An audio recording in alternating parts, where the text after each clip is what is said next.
حسبي ربي جل الله ما في قلبي غير الله نور محمد صلى الله لا إله إلا الله۔ السلام علیکم ورحمۃ اللہ وبرکاتہ۔ آپ دیکھ رہے ہیں میرا یوٹیوب چینل قرآنی روحانی علاج۔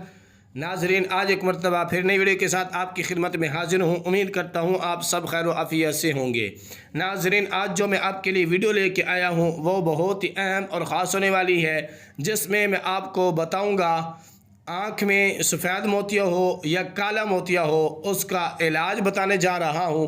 تو ویڈیو کو آپ نے مس نہیں کرنا، ویڈیو کو پورا دیکھنا ہے۔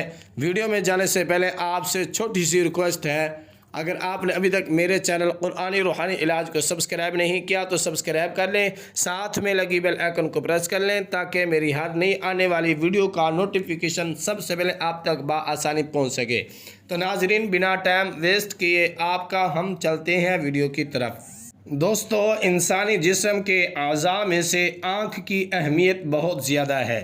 آنکھوں کی قدر اسے معلوم ہوتی ہے جو اس سے محروم ہو جائے۔ آنکھیں اللہ تعالیٰ کی بہترین نعمت ہیں، ان کی ٹھیک سے دیکھ بھال کرنا ہمارا فرض ہے۔ دوستو، سفید موتیا ہو یا کالا موتیا، دونوں ہی بینائی کو متاثر کرتے ہیں اور ان کا بروقت علاج بہت ضروری ہے۔ آنکھ کا قدرتی عدسہ جو کہ تصویر کو پردہ بصارت پر مرکوز کرتا ہے اور یہ تصویری نظام کا ایک اہم حصہ ہے۔ اس میں عمر گزرنے کے ساتھ ساتھ پیدا ہونے والی دھندلاہٹ کو موتیا کہا جاتا ہے۔ دوستو، اب چلتے ہیں اس کے علاج کی طرف۔ جو وظیفہ میں آپ کو بتا رہا ہوں نہایت ہی آسان ہے، مگر اس کے نتائج بہت ہی حیرت انگیز ہیں۔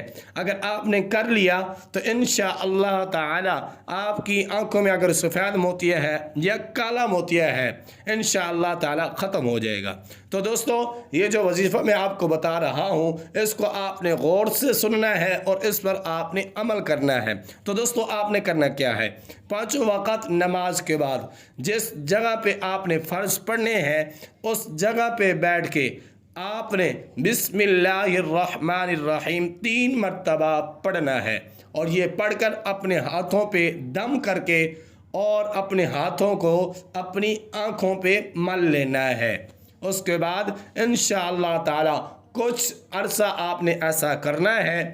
تو اگر آپ کی آنکھوں میں سفید موتیا ہے یا کالا موتیا ہے، یا پھر آپ کی نظر کمزور ہے، یا آپ کی آنکھوں کے سامنے دھندلاہٹ پن آتا ہے، تو اس کا وظیفہ کرنے سے انشاءاللہ تعالی آپ کی آنکھوں کے امراض ختم ہو جائیں گے۔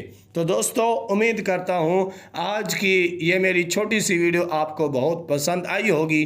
اگر پسند آئی ہے تو لائک کیجئے، شیئر کیجئے، کومنٹ سیکشن میں اپنی رائے کا اظہار ضرور کیجئے گا تاکہ میں اسی طرح کی مزید اچھی ویڈیوز آپ کے لیے لے کے آتا رہوں۔ اور اپنا بہت سارا خیال رکھیے گا۔